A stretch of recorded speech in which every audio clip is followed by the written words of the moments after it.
today was a terrible tragedy and an act of senseless violence that we're all dealing with and we see all too often throughout our country. Family and friends were gathered today at a hockey game at Lynch Arena to celebrate the senior night, bringing together communities from across the state. Instead, an act of senseless violence has taken the lives of two innocent victims, with the suspect taking his own life. 3 other victims are now in the hospital fighting for their lives. Our prayers go out to the victims, to the families, and everyone impacted by this devastating incident. I understand the media and our community want answers about what happened, and the Pawtucket Police Department, in coordination with the Attorney General's office and other law enforcement agencies, are in the middle of an active investigation. They have already interviewed more than 100 witnesses and are reviewing multiple videos of the shooting. We are all committed to transparency and will share more details as we get them confirmed. You'll hear from the chief in a couple of minutes. I have a couple of updates from earlier today, and that update will be the last that we have for this evening, and hopefully we'll be able to update you some more. This here is also about working with the victims and working with the state.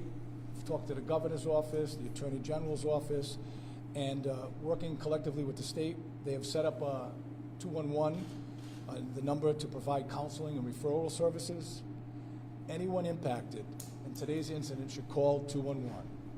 The trained professionals are available to address both physical and emotional needs, and recognizing that healing takes many forms.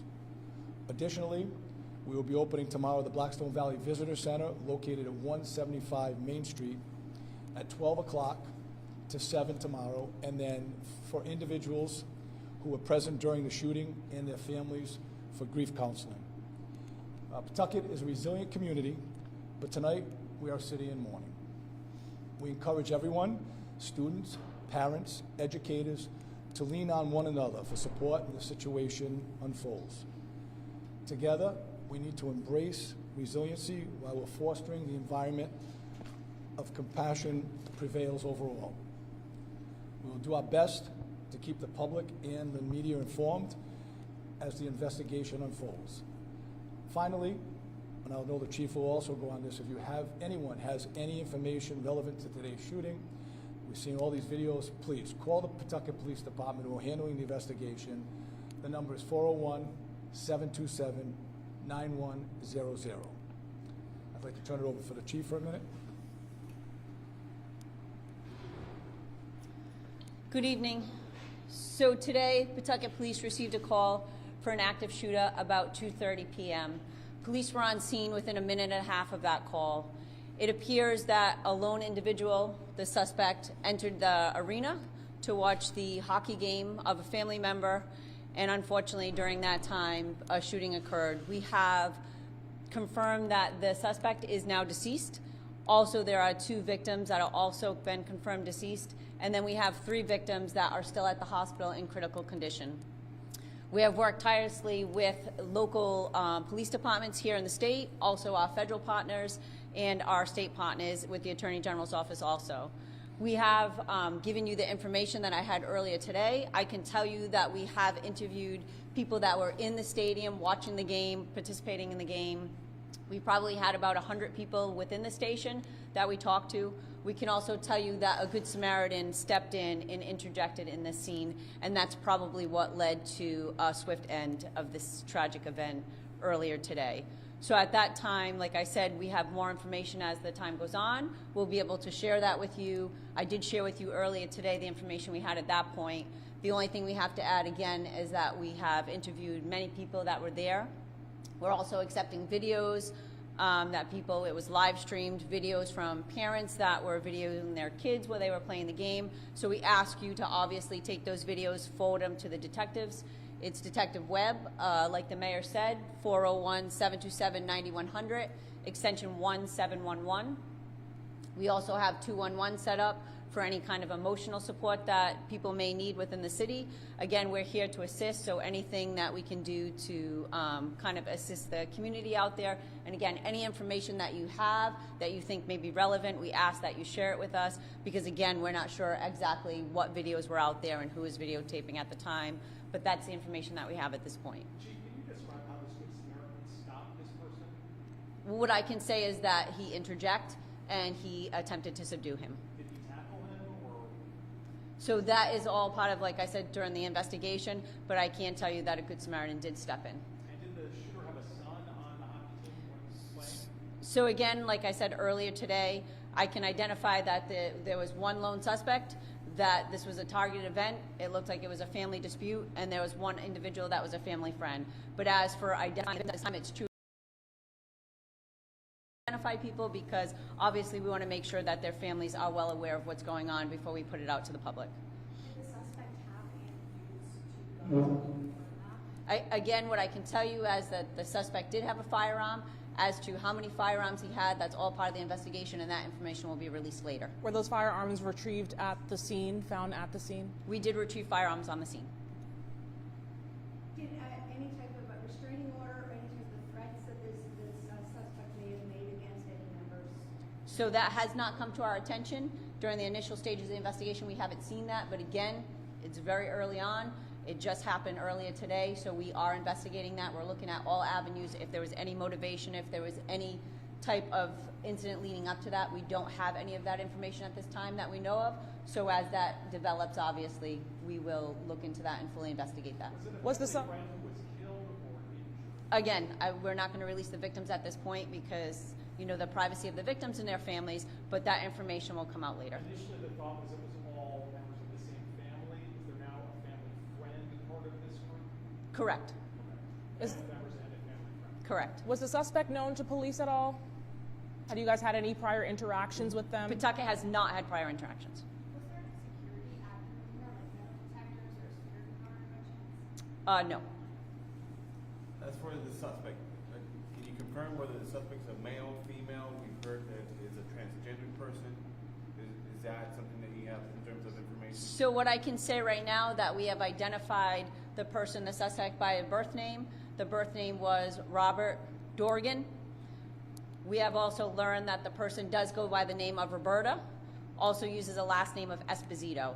But again, that will be all confirmed throughout the course of the investigation. As to their status, that really doesn't have anything to do with the investigation. Do you have an age? Yeah, let's see. An age of the suspect? 1969 he was born.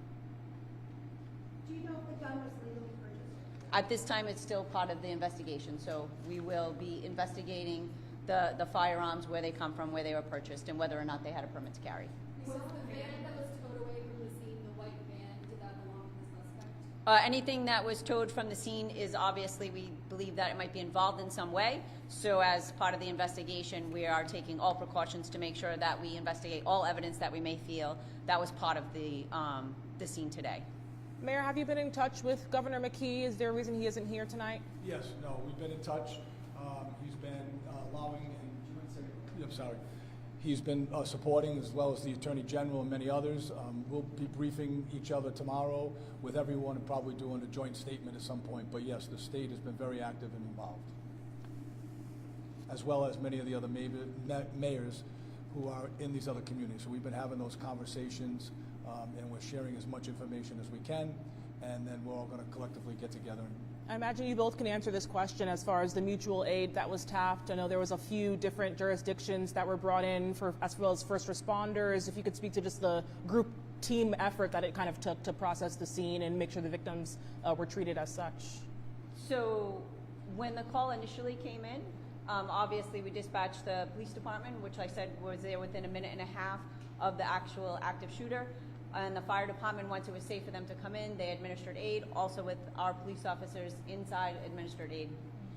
I can tell you that most of the departments that responded for mutual aid were more administrative aid. They helped us secure the scene, they helped us on the outpost, and again, there were so many departments that came to our aid. It was phenomenal to see all the assistance that we had, whether it be our local partners, our state partners, and our federal partners. As soon as they heard a call for service, they all came. So again, tomorrow we'll be touching base with all of them, but most of them were on administrative aid outside of the scene. So that will all depend on the investigation, but at this point it is closed.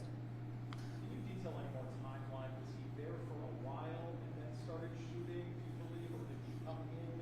So that's all part of the investigation. Obviously, we're going to develop a timeline, but at this point, it's too early on to be able to release that to the public. But we are developing a timeline of presence and how long he had been But there you for. believe he had multiple weapons?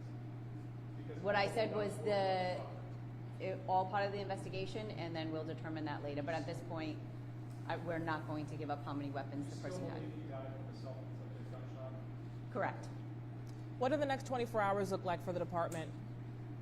So really, like I said, we're still at the initial stages of the investigation. So after we have spoken to many, many victims and witnesses today, we're going to obviously collect all that information. The detectives will meet together. We'll have a debriefing. They'll compare all the information. We'll reach out to family. We'll try to establish a timeline like we spoke about.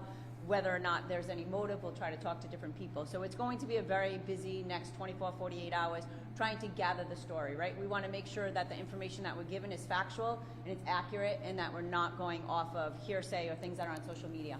Unfortunately, because social media is so popular, things get out there that maybe necessarily aren't true. So we're trying to quell those kind of rumors and make sure that all the information that we're putting out there is factual.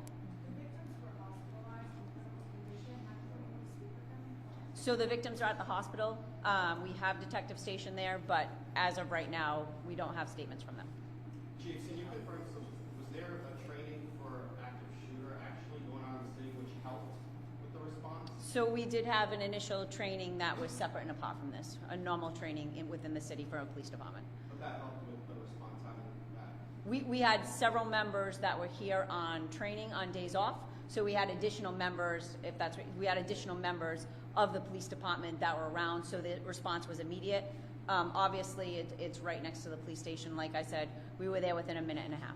Were any of the players related to the two people who died? So again, I don't want to get into the family ties because again, they do have an expectation of privacy and a right of privacy, and we'd like to, be able to honor that. It's a tragic event for everybody that was there today, but especially a family. There were so many family members there that were part of this incident. So again, we respect their privacy and we're trying to work with them. Have the police Thank you. retrieved any type of either diary or journal or video or any type of confession that the shooter made from? It's too early in the investigation to give any. Thank you very much. I'll give it back to Nathan. No, but thank you. Again, hearts go out to the families. This is about trying to grieve as the police do their investigation, and we will release as much information as soon as we have it. So thank you. Appreciate you.